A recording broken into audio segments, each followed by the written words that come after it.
എല്ലാവർക്കും നമസ്കാരം. എല്ലാവരും കാത്തിരിക്കുന്ന പത്തരമാറ്റുള്ള നയനയുടെയും ആദർശിന്റെയും ഇന്നത്തെ കഥയിലേക്ക് എവർക്കും സ്വാഗതം. എല്ലാവർക്കും നല്ലൊരു ദിവസം ആശംസിച്ചുകൊണ്ട് നമുക്ക് ആ കഥയിലേക്ക് പോകാം. അങ്ങനെ നമ്മുടെ അനി വന്നിട്ട് വളരെയധികം സന്തോഷത്തോട് കൂടിയിട്ട് ഭയങ്കര സന്തോഷത്തില് എന്റെ അമ്മായിയമ്മയ്ക്കും അമ്മായിയച്ഛനും തല്ല് കിട്ടി. അപ്പൊ ആരാടാ നിന്റെ അമ്മായിച്ചനും അമ്മയും തല്ലിയത്? ആരാടാ അതിന് പിന്നില്? ഒരു പെണ്ണും രണ്ടാണും ചേർന്നാണ് അവരെ തല്ലി ഒതുക്കിയതെന്നൊക്കെയാണ് അവര് പറഞ്ഞത്. അപ്പോഴേക്കും നമ്മുടെ നന്ദുവും കൂട്ടുകാരും പരസ്പരം ഇങ്ങനെ നോക്കുന്നുണ്ട്. ഇനി ആളെ തേടി അലയുണ്ടല്ലോ. അതെന്താടാ, നീ ഞങ്ങളെയാണോ സംശയിച്ചത്? ഞങ്ങളാണെ അത് അറിഞ്ഞിട്ട് പോലുമില്ല. പിന്നെ ഞാനങ്ങ് വിശ്വസിച്ചു. പക്ഷെ ഹെൽമെറ്റ് വെച്ച് മുഖം മറിച്ച എല്ലാം പയറ്റി തെളിഞ്ഞ ഒരാളെ പോലെ ഒരു പെൺകുട്ടി തല്ലി എന്നൊക്കെ പറഞ്ഞ അത് വേറെ ആരും അല്ലാന്ന് എനിക്ക് നന്നായിട്ട് അറിയാം. നന്ദുവാണെ ആകെ ചമ്മി നാറി ഇങ്ങനെ ഇരിക്കുക കേട്ടോ. നിന്നോട് ഇനി മറച്ചു വെച്ചിട്ട് കാര്യമില്ല, ഞങ്ങൾ തന്നെയാണ് അനി അത് ചെയ്തത്. ഒരു കുഴപ്പമില്ല. ഗുണ്ടകളെ വിട്ട് നിന്നെ തട്ടിക്കൊണ്ടു പോകാൻ കാരണം അവര് തന്നെയല്ലേ? അത് മാത്രമല്ല, മറ്റു പലതും നിന്റെ ഭാര്യയും അവളുടെ അമ്മയും ചേർന്ന് ചെയ്തിട്ടുണ്ട്. അപ്പോഴേക്കും നന്ദു കണ്ണു കാണിക്കുക, പറയരുത് എന്ന്. അതെന്താ എന്ന് അനി ചോദിച്ചപ്പോഴേക്കും ഒന്നുമില്ല, ഇവന് വട്ടാടാ, വെറുതെ പറയുന്നതാ എന്നൊക്കെ നന്ദു പറഞ്ഞപ്പോ അങ്ങനെ പറഞ്ഞ് ഒഴിയാൻ നോക്കണ്ട, എന്തൊക്കെയോ സംഭവിച്ചിട്ടുണ്ട്. അതെന്തേലും ആട്ടെ, അവര് തല്ലുകൊള്ളാൻ അർഹരാണ്.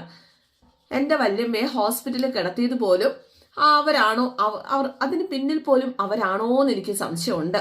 അപ്പോഴേക്കും നമ്മുടെ അനിയുടെ കൂട്ടുകാരൻ പറഞ്ഞു, അങ്ങനെ വെറുതെ സംശയിക്കേണ്ട കാര്യമൊന്നുമില്ല, അതൊക്കെ ഉള്ളത് തന്നെയാ. കാരണം ഇവളുടെ ചേച്ചി കുടിക്കേണ്ട പാലാണല്ലോ നിന്റെ വല്യമ്മ എടുത്ത് കുടിച്ചത്.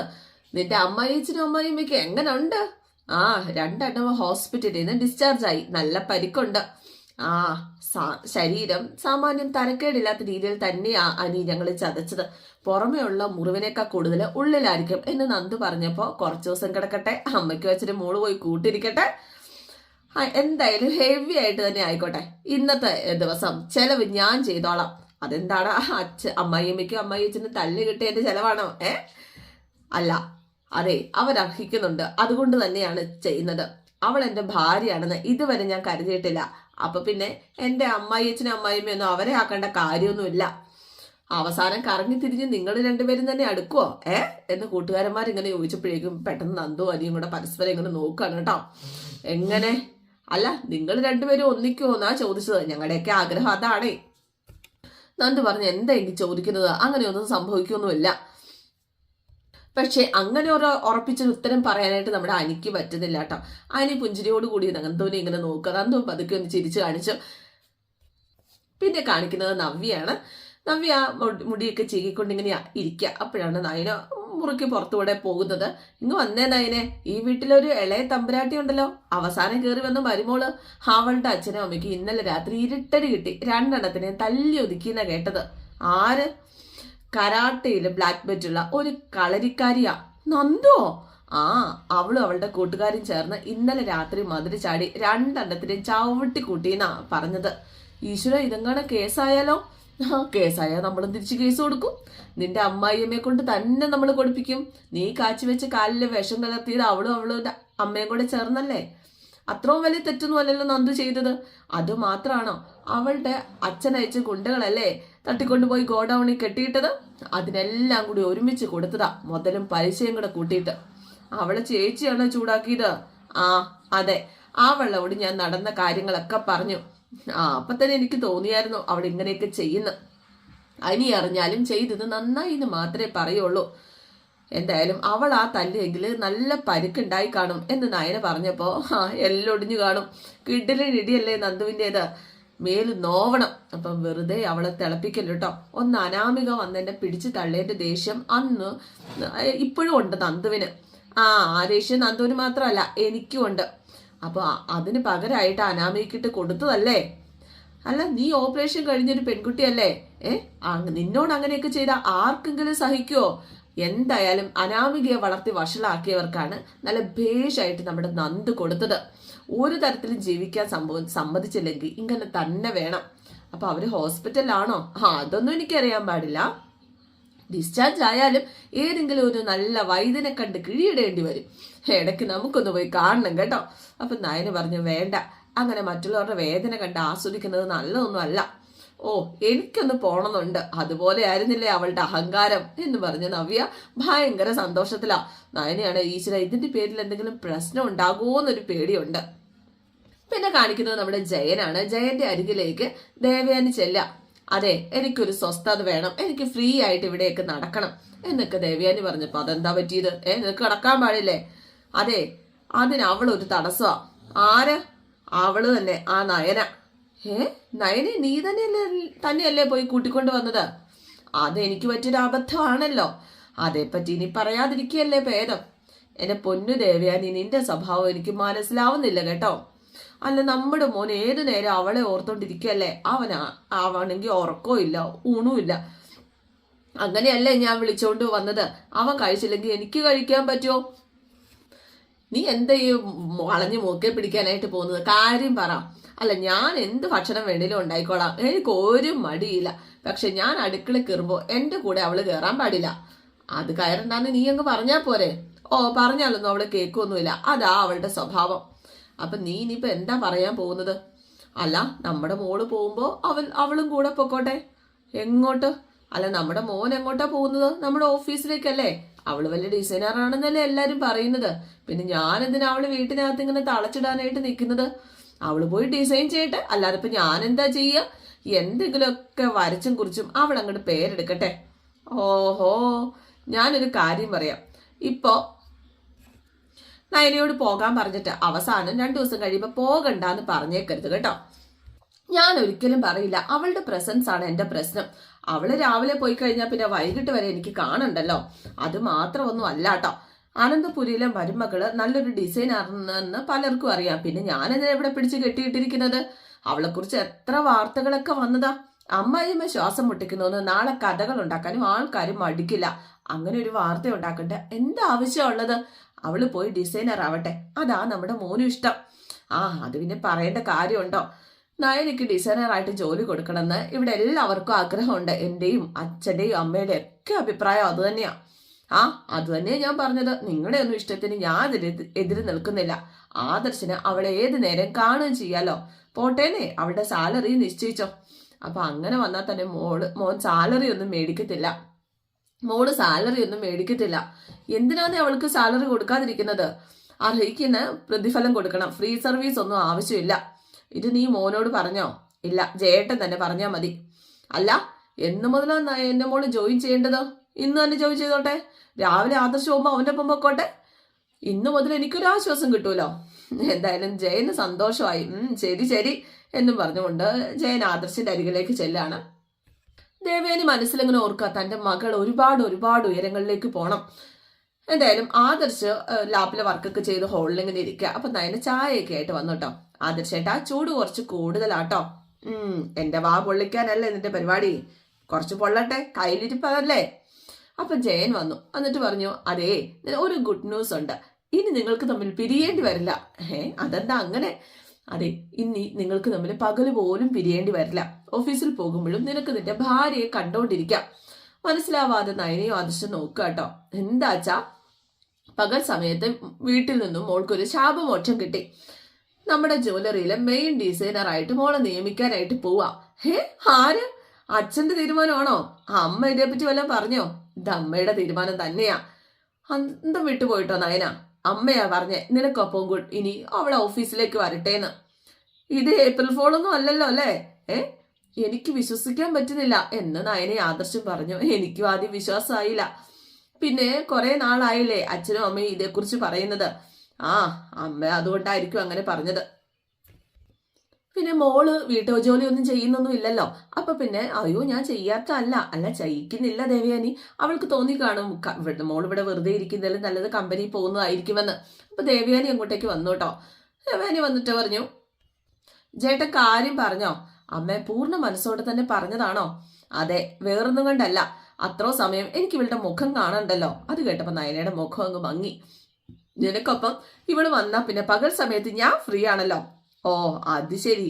അപ്പൊ ഇവളുടെ മുഖം കാണാതിരിക്കാൻ വേണ്ടിയിട്ടാണോ അമ്മ ഇങ്ങനെ ഒരു തീരുമാനം എടുത്തത്? ഓ ഇവള് വലിയ ഡിസൈനറല്ലേ, അങ്ങനെയുള്ളവളെ ഇതിനകത്തിട്ട് ശ്വാസം മുട്ടിക്കുന്നു എന്ന് പലരും പറയാറുണ്ട്. ആര് പറഞ്ഞു എന്ന് ജയൻ ചോദിച്ചപ്പോ എനിക്കറിയാം ജയേട്ടന്റെ മനസ്സിലിരിപ്പ്, എല്ലാവരുടെയും മനസ്സിലിരിപ്പ്. അതാ ഞാൻ ഇങ്ങനെ ഒരു തീരുമാനം എടുത്തത്. അപ്പോഴേക്ക് നമ്മുടെ ജലജ വന്നു കേട്ടോ. ജലജെ, ഇവിടുത്തെ അടുക്കളപ്പണിയൊക്കെ ഞാനാ ചെയ്യുന്നത്, അറിയാലോ. എന്നെ സഹായിക്കാൻ നീയും ജാനകിയുണ്ട്. ഞാൻ ഉണ്ടാക്കുന്ന ഫുഡാണ് എനിക്ക് വിശ്വാസം. വേറെ ആരുണ്ടാക്കുന്നതും എനിക്ക് യാതൊരുവിധ വിശ്വാസവും ഇല്ല. ഇവള് വെറുതെ ഇവിടെ ഇരിക്കേണ്ട ആവശ്യമില്ലല്ലോ. ജ്വല്ലറിക്ക് ഗുണം ഉണ്ടാവുന്നുണ്ടെങ്കിൽ ഗുണം ഉണ്ടാവട്ടെ. അതുകൊണ്ട് ആദർശിന്റെ ഒപ്പം പറഞ്ഞയക്കാനാ എന്റെ തീരുമാനം. ജലജയ്ക്ക് ഒന്നും മനസ്സിലായിട്ടോ. എന്ന് വെച്ചാ ഇവള് കമ്പനിക്ക് എന്തൊക്കെയോ നേട്ടം ഉണ്ടാക്കി തന്നു എന്നല്ലേ എല്ലാവരും പറയുന്നത്. അപ്പൊ പിന്നെ ഇവള് കമ്പനിയിലെ ഡിസൈനർ ആയിക്കോട്ടെ, അതല്ലേ നല്ലത്. ഇനിയിപ്പൊ കൂടുതൽ ഒന്നും ആലോചിക്കാനില്ല. ആദർശേ, ഇനി മുതല് ഇവളെയും കൂടെ കൂട്ടിക്കോ. അപ്പോഴേക്ക് നയന, അത് പിന്നെ എന്താ മോളെ, പറഞ്ഞത് കേട്ടില്ലേ, ഇവൻ പോകുമ്പോ ഇന്ന് തന്നെ മോള് കൂടെ പോണം. ഒരാള് നല്ല കാര്യം പറയുമ്പോ അത് തടസ്സപ്പെടുത്താനായിട്ട് പാടില്ല.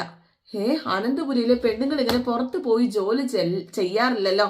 ഇത് പുറത്തല്ലല്ലോ, അകത്തല്ലേ, നമ്മുടെ സ്ഥാപനത്തിൽ തന്നെയല്ലേ, പിന്നെന്താ. അപ്പോ ദേവയാനി പറഞ്ഞു, എനിക്ക് ഇവളെ ഏതു നേരവും കണ്ടിട്ടിരിക്കാൻ പറ്റില്ല. അപ്പൊ ഇതല്ലാതെ വേറെ വഴിയില്ല. അതുകൊണ്ടാ ഇങ്ങനൊരു തീരുമാനം എടുത്തത്. എന്നാ പിന്നെ ആയിക്കോട്ടെ. എന്തായാലും നമ്മുടെ ജലജ മനസ്സിൽ ഓർക്കുകയാണ്, മോനെയും മരുമോളെയൊക്കെ അവള് ജോലിക്ക് വിട്ട് പൈസ ഉണ്ടാക്കാനായിട്ട് നോക്കുക. ജയൻ പറഞ്ഞു, ഒരു കാര്യം ചെയ്യാം, രണ്ടാളും റെഡിയായി പോകാനായിട്ട് നോക്കാം. വാ നയനെ എന്നും പറഞ്ഞുകൊണ്ട് ആദർശ് നയനെയും വിളിച്ചോണ്ട് പോവാ. ജയൻ പറഞ്ഞു, ജീവിതത്തിലെ എന്റെ ഭാര്യ എടുത്ത ഏറ്റവും നല്ല തീരുമാനം ഇത്. കുപ്പയിൽ കിടന്നവൾക്ക് ലോട്ടറി അടിച്ചല്ലോ എന്ന് ജലജ പറഞ്ഞപ്പോ, ആരാ കുപ്പയിൽ കിടന്നത്? നയനമോള് അന്തസ്സായിട്ട് തന്നെ ജീവിച്ചത്. ഇവിടെ വരുന്നതിന് മുമ്പ് വീടിനകത്ത് അടയിരുന്ന കുട്ടിയൊന്നും അല്ലല്ലോ. അവൾക്ക് സ്വന്തം സ്ഥാപനം ഉണ്ടായിരുന്നു, നല്ല രീതിയിൽ അത് നടത്തുന്നുണ്ടായിരുന്നു. അങ്ങനെ ഒരാളെ തളച്ചിടുന്നത് നല്ലാന്ന് എനിക്കും തോന്നിയിരുന്നു. പക്ഷെ ഇയാളുടെ ഒരു തീരുമാനം എന്തിന്റെ പേരിലായാലും നയനമോളെ കമ്പനിയിലേക്ക് വിടുന്നത് നമ്മളെക്കാൾ കൂടുതൽ ഗുണം മറ്റാർക്കും ഇല്ല. ഏറ്റവും കൂടുതൽ ഗുണം നമ്മൾക്ക് തന്നെയാ. അങ്ങനെ ജലജ ദേഷ്യത്തോടു കൂടി അഭിയുടെ റൂമിലേക്ക് വന്നത്. അഭിയാണെങ്കിൽ ഇതുവരെ ഉറക്കം എഴുന്നേറ്റിട്ടില്ല കേട്ടോ. പോത്തുപോലെ കിടന്നുറങ്ങാണ്. അവന്റെ കിടപ്പ് കണ്ടില്ലേ? എഴുന്നേക്കട ഇങ്ങോട്ട്, എഴുന്നേക്കട എന്നും പറഞ്ഞ് വലിച്ചെഴുന്നേപ്പിച്ചു കേട്ടോ. എന്താ ഈ സമയത്ത് ഞാൻ ഉണരാറില്ലല്ലോ, എന്താ അമ്മേ, എന്തിനാ വിളിക്കുന്നത്? നീ കിടന്നുറങ്ങ, നീ വെറും തൊഴിലാളിയാണല്ലോ, നിനക്ക് എത്ര വേണേലും ഉറങ്ങാലോ. കഴിവുള്ളവര് കമ്പനിയിൽ കയറി കഴിഞ്ഞു, വലിയ ഡിസൈനർ ആയിട്ട്. എന്താ അമ്മേ, നീ കമ്പനിയിലേക്ക് ഒന്ന് ചെല്ല്. ഡിസൈനിങ്ങിന്റെ തലപ്പത്തൊരുത്തി വരാൻ പോവാ. അവളാണ് മൂർത്തി ജ്വല്ലറിയുടെ ഐക്കൺ. ആര്? മൂർത്തി ജ്വല്ലറിയുടെ മെയിൻ ഡിസൈനർ ആയിട്ട് വരണമെങ്കിൽ അവൾ അസാമാന്യ കഴിവുള്ളവളായിരിക്കണമല്ലോ. ആരാമേ അത്? അഭിയാണെങ്കിൽ മനസ്സിലിങ്ങനെ ഓർക്കുക കേട്ടോ, ഏതോ ഒരു പെണ്ണ് കമ്പനി വരുന്നുണ്ട്, അവളുടെ മനസ്സിലേക്ക് ഇടിച്ച് കയറണം. നീ എന്താ ആലോചിക്കുന്നതെന്നൊക്കെ എനിക്ക് മനസ്സിലായി. കഴിവില്ലാത്തവൻ കൂടുതൽ ചിന്തിക്കാത്ത നല്ലത്, ചിന്തിച്ചാൽ കഴുതിയായി പോവും. അല്ല, പുതിയൊരു സ്റ്റാഫ് കമ്പനി ജോയിൻ ചെയ്ത സ്ഥിതിക്ക് ഞാനൊന്ന് കുളിച്ച് റെഡിയായി ചെല്ലട്ടെ അമ്മേ. എന്റെ പൊന്നു അഭി, വെറുതെ എന്തിനാ പോയി കോമാളിയാകുന്നത്? കമ്പനിയുടെ മെയിൻ ഡിസൈനർ ആരാന്നറിയോ? അനന്തപുരിയിലെ മൂത്ത മരുമകൾ നയനയാ. അതെ, ഞാൻ പറഞ്ഞത് സത്യമാ. അവളാണ് ആദർശിന്റെ തൊട്ടടുത്ത ക്യാബിൽ ഇരിക്കാൻ പോകുന്നത്. അപ്പൊ അമ്മായി അനുവദിച്ചോ? അവൾ അനുവദിച്ചു. എനിക്ക് വിശ്വസിക്കാൻ പറ്റുന്നില്ല. എന്നാ നീ വിശ്വസിക്കണ്ട, നിനക്ക് മുകളിലാണ് അവളുടെ സ്ഥാനം. അപ്പോഴേക്കും അവന്റെ ഭാര്യയ്ക്ക് നല്ല ജോലി, അനിക്ക് ജ്വല്ലറി കൊടുത്തു, എനിക്ക് മാത്രം ഒന്നുമില്ല എന്ന് അഭി പറഞ്ഞപ്പോഴേക്കും, എടാ അത്രയ്ക്ക് മണ്ടനാടാ നീയ. അമ്മ ഇങ്ങനെ പറയരുത്. നിന്റെ മുന്നിൽ ഒരുപാട് അവസരങ്ങൾ ഉണ്ടായിരുന്നു, അതൊക്കെ തൊലച്ചിട്ട് നീ ചേട്ടൻ കെട്ടാൻ പോണ പെണ്ണിനെയും കെട്ടിയെടുത്തോണ്ട് വന്നേക്കുക. അതോടുകൂടിയിട്ട് ഇവിടത്തെ കാര്യം മൊത്തം പരിങ്ങല്ലായി. അവള് സ്വർണം മാത്രമല്ല, ജീവിതവും ഡിസൈൻ ചെയ്യാനായിട്ട് ആ നയനം ഇടിക്കുക. അതുകൊണ്ട് അവൾ ഈ വീടിന്റെയും കമ്പനിയുടെ തലപ്പത്തെത്തും, ആദർശിനൊപ്പം തന്നെ. ഇനി അവരുടെയൊക്കെ അടിമയായിട്ട് ജീവിക്കാനായിരിക്കും എന്റെയും നിന്റെയും വിധി. നീ കിടന്നുറങ്ങ, ശരിക്കും കിടന്നുറങ്ങ. ബുദ്ധി വികസിക്കാത്തവരെ കൂടുതൽ കിടന്നുറങ്ങുന്നാ പറയാറ്. അങ്ങോട്ട് കിടന്നങ്ങ് ഉറങ്ങടാ എന്നും പറഞ്ഞുകൊണ്ട് ജലജ അങ്ങ് പോവാ. പിന്നെ കാണിക്കുന്നത് നമ്മുടെ അനാമിക താടിക്ക് കൈയും കൊടുത്തൊക്കെ ഇങ്ങനെ ഇരിക്കുക കേട്ടോ. വയ്യാത്ത അമ്മ ചായ ഒക്കെ ഇട്ടോണ്ട് കൊടുത്തു. എന്നാ മോളെ ചായ കുടിക്കുക. ചായ ഒന്നും കുടിച്ചാൽ എനിക്ക് ഇറങ്ങത്തില്ല. എന്തു പറ്റി മോളെ? എന്റെ കെട്ടിയോന് മൂർത്തി ജ്വല്ലറിയുടെ 3 ബ്രാഞ്ചിന്റെ മേൽനോട്ടം ഉണ്ട്. എന്നിട്ട് അവൻ ഇതുവരെ എന്നെ ജ്വല്ലറിയിലോട്ട് കൊണ്ടുപോയിട്ടില്ല. ഇപ്പതേ ഒരുത്തിയെ മൂർത്തി ജ്വല്ലറിയുടെ മെയിൻ ഡിസൈനറായി നിയമിച്ചു, അനന്തപുരിയുടെ മൂത്ത മരുമോളെ. അമ്മായിയമ്മ സമ്മതിച്ചോ? അതേന്നാ ഇപ്പൊ എന്റെ അമ്മായിയമ്മ വിളിച്ച് പറഞ്ഞത്. ഈ ദേവയാനി ചേച്ചിക്ക് ഇതെന്താ പറ്റിയേ? മരുമോളെ അമ്മായിയമ്മ സ്നേഹിച്ചു തുടങ്ങിയോ? ഒരിക്കലും അവര് നയനെ പോയി വിളിക്കുന്ന വിചാരിച്ചില്ല. പ്രതീക്ഷയ്ക്ക് വിപരീതമായിട്ട് അവളെ കൂട്ടിക്കൊണ്ട് വന്നു. അത് എല്ലാവരുടെയും നിർബന്ധത്തിന് വഴങ്ങിയതാ. പക്ഷെ അവരിപ്പോ എന്താ ഇങ്ങനെ ചെയ്തതെന്ന് എനിക്ക് മനസ്സിലാവുന്നില്ല. മനസ്സിലാക്കാനൊന്നുമില്ല. ആദർശ MD അവൻ പറയുന്നത് മറ്റുള്ളവർ കേട്ടേ പറ്റൂ. അവൻ ഏതു നേരവും ഭാര്യയെ കണ്ടോണ്ടിരിക്കണമെന്ന് തോന്നി. അവനിങ്ങനെ ഒരു പെൺകോന്തനായി പോയല്ലോ. അത് അവളുടെ മിടുക്ക്. സ്നേഹിക്കാത്ത ഭർത്താവിനെ ഒരു പെൺകോന്തനാക്കി മാറ്റി. നമ്മളുടെ മോൾക്ക് ആ കഴിവില്ലാണ്ട് പോയി. ഇനിയിപ്പൊ കുറ്റം മൊത്തം എനിക്ക് എന്റെ തലയെ കെട്ടിവെച്ചോ? അച്ഛന്റെ കഴിവുകേട് കൊണ്ടല്ലേ ഇങ്ങനെയൊക്കെ സംഭവിച്ചത്. എന്തായാലും ഏട്ടനെ സ്വാധീനിച്ച മിക്കവാറും അനിയത്തിയെയും ഡിസൈനറായിട്ട് അങ്ങോട്ടേക്ക് കയറ്റും. നന്ദുവിനെ അങ്ങനെ കയറ്റിയാല് നീ സമ്മതിക്കരുത് കേട്ടോ. കാരണം നിനക്കും ഉണ്ട് അവിടെ ഒരു പങ്ക്. നീ ചെറിയൊരു വഴക്കുണ്ടാവുമ്പോ എന്തിനാണ് ഇങ്ങോട്ട് ഓടിക്കെട്ടി പോരുന്നത്? ഞാൻ അവിടെ ഇരുന്നിട്ട് കാര്യമൊന്നുമില്ല. അവിടെ ഇരുന്ന് വേരുറക്കത്തേ ഉള്ളൂ. അവള് ഭർത്താവിനൊപ്പം ഉടുത്തൊരുങ്ങി പോകുന്നത് എനിക്ക് കാണേണ്ടി വരും. അപ്പം നീ നിർബന്ധം പിടിക്കണം നിനക്കും പോണെന്ന്. പിന്നെ അതിനെനിക്ക് ഡിഗ്രി ഒന്നും ഇല്ലല്ലോ. അതിനിപ്പോ പോയൊക്കെ ഡിഗ്രി ഉണ്ടോ? ഡിഗ്രി ഒന്നുമില്ല. പക്ഷെ അവൾക്ക് വരയ്ക്കാൻ അറിയാം, ഡിസൈൻ ചെയ്യാൻ അറിയാം. അതിന്റെ പേരിൽ അവളെ ചാനലുകാരൊക്കെ വാഴ്ത്തി പാടിയതല്ലേ. അപ്പൊ അനാമിക പറഞ്ഞു, കിളവനും കിളവിക്കും ഇപ്പൊ എല്ലാരെക്കാളും ഇഷ്ടം നയനമോടെയാ. അവള് ഡിസൈനർ ആയതുകൊണ്ട് തറവാടും മൂർത്തി ജ്വല്ലറിയൊക്കെ അവളുടെ പേരിൽ എഴുതി വെക്കുമെന്ന് അറിയ പോലുമില്ല. എല്ലാം അവളുടെ പൂർണ്ണ നിയന്ത്രണത്തിലായ പിന്നെ ഞാൻ എന്തിനാ അവിടെ? അതിനെ നീ അവിടെ നിൽക്കാനല്ലല്ലോ പോയത്. അനിയുമായിട്ടുള്ള ബന്ധം ഏത് നിമിഷവും തകരും എന്ന് നീ തന്നെയല്ലേ പറഞ്ഞു നടക്കുന്നത്. അതുകൊണ്ട് കിട്ടാനുള്ളതൊക്കെ വാങ്ങിച്ചോണ്ട് വാ. ജീവിതകാലം മൊത്തം നിനക്ക് അവന്റെ ഭാര്യയായിട്ട് കഴിയാനൊന്നും പറ്റുന്ന എനിക്ക് തോന്നണില്ല. അങ്ങനെ ഒരു പ്രതീക്ഷയൊന്നും എനിക്കില്ല. അപ്പോ മോളെ, നീ അനിയെ സ്നേഹിക്കുക. അനി നിന്നെ വെറുക്കാൻ പാടില്ല. അനിക്ക് എന്നോട് സ്നേഹമില്ലല്ലോ, നന്ദുവിനോടല്ല സ്നേഹം. മോളെ ചായ എടുത്ത് കുടിച്ചേ എന്ന് പറഞ്ഞു ചായ കുടിക്കാനായിട്ട് തുടങ്ങുക. ദേ ശരീരവും മനസ്സും ചൂട് പിടിച്ചിരിക്കുക. അതിന്റെ കൂടെ ചൂടുള്ള ചായയും എനിക്കൊന്നും വേണ്ട എന്നും പറഞ്ഞുകൊണ്ട് അനാമിക പോവാ. എന്തായാലും നയന അവിടെ മൂർത്തീസ് ജ്വല്ലറിയിലേക്ക് പോകാനായിട്ട് റെഡിയായിട്ട് വന്നു. ആ ഒരു സമയത്ത് മുത്തശ്ശനും മുത്തശ്ശിയും ഉണ്ടായിരുന്നു ഹോളില്. ഡിസൈനർ എത്തിയല്ലോ. മോളുടെ കഴിവുകളൊക്കെ പ്രദർശിപ്പിക്കാൻ കിട്ടിയ സ്ഥലമായിരുന്നു, സമയമായിരുന്നു. ഇതൊക്കെ നേരത്തെ ചെയ്യേണ്ടതായിരുന്നു. പിന്നെ ദേവയാനിയെ കരുതിയിട്ടാ ഞങ്ങൾ പറയാതിരുന്നത്. എല്ലാത്തിനും അതിൻ്റെതായ സമയമുണ്ടല്ലോ മുത്തശ്ശി. അപ്പൊ മുത്തശ്ശൻ പറഞ്ഞു, ശരിയാ, മോളുടെ ഡിസൈനുകൾ കേരളത്തിൽ പോലും ചർച്ചയായതാണ്. ആ ഡിസൈൻസ് പലരും സെർച്ച് ചെയ്തിട്ടുണ്ടായിരുന്നു. എന്തായാലും അവരോടൊക്കെ ഞാൻ പറഞ്ഞിരുന്നു വളരെ വൈകാതെ തന്നെ ഡിസൈനറായിട്ട് നയന ഇവിടേക്ക് എത്തുമെന്ന്. പിന്നെ ഒരുപാട് ജ്വല്ലറിക്കാര് ആ ഡിസൈനർ ആണെന്ന് അന്വേഷിച്ചായിരുന്നു. പക്ഷെ എല്ലാവരോടും ഞാൻ പറഞ്ഞു, എത്ര സാലറി കൊടുത്താലും ഞങ്ങളുടെ ഡിസൈനർ പുറത്തേക്ക് പോവില്ല എന്ന്. അപ്പൊ എനിക്ക് സാലറിയുടെ ഒന്നും ആവശ്യമില്ല എന്ന് നയന പറഞ്ഞപ്പോ, അങ്ങനെ സാലറി ഒന്നും ഇല്ലാതെ ഞങ്ങളുടെ കമ്പനിയിൽ ആരും വർക്ക് ചെയ്യണ്ട. അപ്പൊ മുത്തശ്ശി ചോദിച്ചു, ചെയ്യുന്ന ജോലിക്ക് കൂലി വാങ്ങുന്നതിൽ എന്താ തെറ്റ്? പണത്തോട് ഭയങ്കര ആർത്തി ഉള്ളതുകൊണ്ട് ഇവളിങ്ങനെയൊക്കെ പറയുന്നത് എന്ന് പറഞ്ഞു കഴിഞ്ഞപ്പോഴേക്കും നയന അന്തം വിട്ടിങ്ങനെ ചോദിക്കുക, പണത്തോട് ആർത്തിയോ? അതെന്താ ആദർശിട്ട് അങ്ങനെ പറഞ്ഞത്? എന്താണോ, നമ്മുടെ പൂജാമുറിയിലെ വിഘ്നേശ്വരനല്ലേ നമ്മളെ തമ്മിൽ കൂട്ടുമുട്ടിച്ചത്? അന്നത്തെ നിന്റെ പ്രകടനം എന്തായിരുന്നു?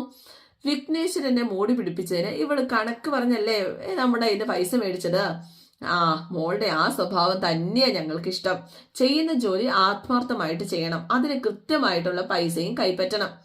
അന്ന് വീട്ടില് വലിയ പ്രാരാബ്ധമായിരുന്നു, അച്ഛനെ സഹായിക്കണമായിരുന്നല്ലോ. അപ്പൊ ആവശ്യം വന്ന പണം ചോദിക്കാൻ അറിയാല്ലേ എന്ന് ആദർശ് ചോദിച്ചു കേട്ടോ. അപ്പൊ കണ്ണുരുട്ടി കാണിക്കുകയാണ് നയന. എന്തായാലും മോള് തന്റെ അടുത്തോടെ ആത്മവിശ്വാസത്തോടെ ജോലി ചെയ്തോ. മോളുടെ സേവനം നമ്മുടെ കമ്പനിക്കൊരു മുതൽക്കൂട്ടായിരിക്കും. എന്തായാലും മുത്തശ്ശനും മുത്തശ്ശിയെ അനുഗ്രഹിക്കണം എന്ന് പറഞ്ഞുകൊണ്ട് മുത്തശ്ശന്റെയും മുത്തശ്ശിയുടെ അനുഗ്രഹം വാങ്ങിക്കുകയാണ് നയന. അതിനുശേഷം ദേവയാനിക്ക് അരികിലേക്ക് പോവാണ് കേട്ടോ. കാലിലേക്ക് തൊടാനൊരു പേടി, കാരണം ദേവയാനി എങ്ങനെ പ്രതികരിക്കണമെന്ന് അറിയത്തില്ലല്ലോ. അപ്പൊ മുത്തശ്ശൻ പറഞ്ഞു, ഞങ്ങളെക്കാൾ ഉപരിയായിട്ട് നിന്നെ അനുഗ്രഹിക്കേണ്ടത് നിന്നെ ഇതിന് അനുവദിച്ച നിന്റെ അമ്മയമ്മയെ തന്നെയാ. എന്തായാലും നയന അമ്മയ്ക്ക് അരികിലേക്ക് ഇരുന്നിട്ട് പറഞ്ഞു, അമ്മ എന്നെ അനുഗ്രഹിക്കണം. കാലിലേക്ക് ഇതിങ്ങനെ തൊട്ട് തൊഴുകയാണ്. എന്തായാലും ഇന്നത്തെ എപ്പിസോഡ് ഇവിടെ അവസാനിക്കാൻ കേട്ടോ. എല്ലാവർക്കും ഇഷ്ടമായി എന്ന് വിചാരിക്കുന്നു. ഇഷ്ടപ്പെട്ടിട്ടുണ്ടെങ്കിൽ ലൈക്ക് ചെയ്യാനും കമന്റ് ചെയ്യാനൊന്നും മറക്കണ്ട. C okay, thank you.